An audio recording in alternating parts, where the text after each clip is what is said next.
आज हम भगवान शिव के एक महत्वपूर्ण उपदेश की चर्चा करेंगे। यह उपदेश उन लोगों के लिए है जो भिन्न भिन्न देवी देवताओं की पूजा करते हैं और सोचते हैं कि इसका उनके जीवन पर क्या प्रभाव पड़ेगा।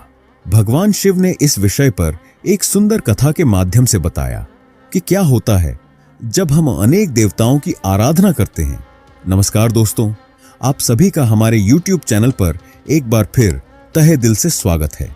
तो दोस्तों, अगर आप सच में भगवान शिव के सच्चे भक्त हैं तो कृपया वीडियो को लाइक करें और कमेंट में हर हर महादेव जरूर लिखें। हे भगवान शिव, जो भी इस वीडियो को लाइक करेंगे, अपने मित्रों के साथ शेयर करेंगे और कमेंट में हर हर महादेव लिखेंगे, उनका जीवन खुशियों से भर देना। बहुत समय पहले की बात है। एक छोटे से गांव में भुवन नामक व्यक्ति रहता था। भुवन अत्यंत धार्मिक था और जीवन के हर क्षेत्र में देवी देवताओं की कृपा प्राप्त करना चाहता था। वह हर दिन अलग अलग देवताओं की पूजा करता। सोमवार को भगवान शिव, मंगलवार को हनुमान जी, बुधवार को गणेश जी और इसी प्रकार हर दिन किसी न किसी देवता की आराधना करता।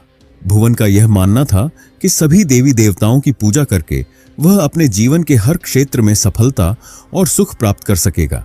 लेकिन उसकी साधना में एक समस्या थी। वह किसी भी देवता की पूजा में पूरी निष्ठा और एकाग्रता नहीं लगा पाता था।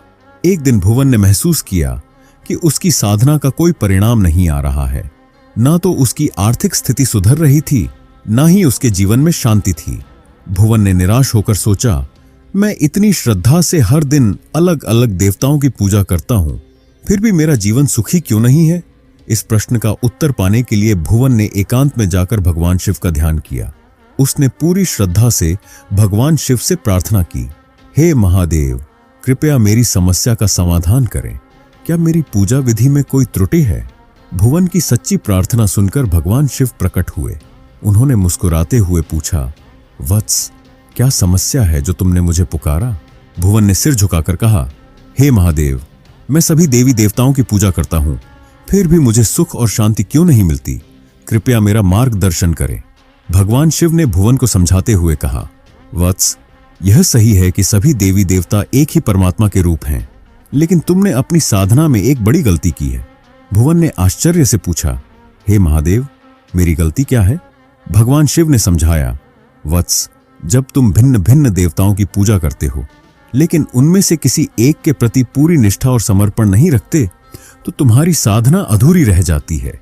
उन्होंने एक उदाहरण देते हुए कहा, मान लो तुम्हारे पास 5 खेत हैं और तुम हर खेत में थोड़ा थोड़ा बीज बोते हो, लेकिन किसी भी खेत की पूरी देखभाल नहीं करते।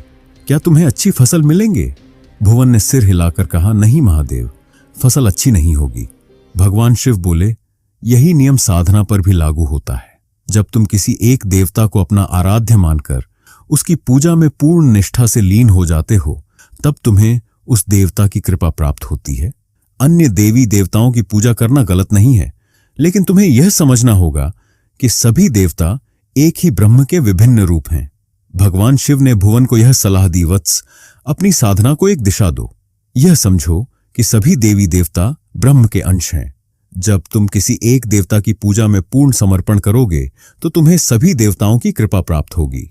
भुवन ने भगवान शिव के उपदेश को समझा और निश्चय किया कि वह अपनी साधना को एकाग्र करेगा। उसने भगवान शिव को अपना आराध्य मानकर उनकी निष्ठा से पूजा शुरू की। कुछ ही समय में उसके जीवन में सुख, शांति और समृद्धि आने लगी। यह कहानी हमें सिखाती है कि सभी देवी देवता एक ही परमात्मा के स्वरूप हैं।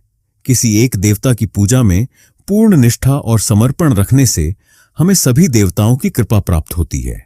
भिन्न भिन्न आराधना करना गलत नहीं है, लेकिन साधना में एकाग्रता और समर्पण होना आवश्यक है। दोस्तों, भगवान शिव का यह उपदेश हमें बताता है कि भक्ति में स्थिरता और निष्ठा कितनी महत्वपूर्ण है। अगर आपको यह कथा और भगवान शिव का ज्ञानवर्धक उपदेश पसंद आया हो तो इसे लाइक करें, अपने दोस्तों के साथ शेयर करें और हमारे चैनल को सब्सक्राइब करना ना भूलें। ओम नमः शिवाय।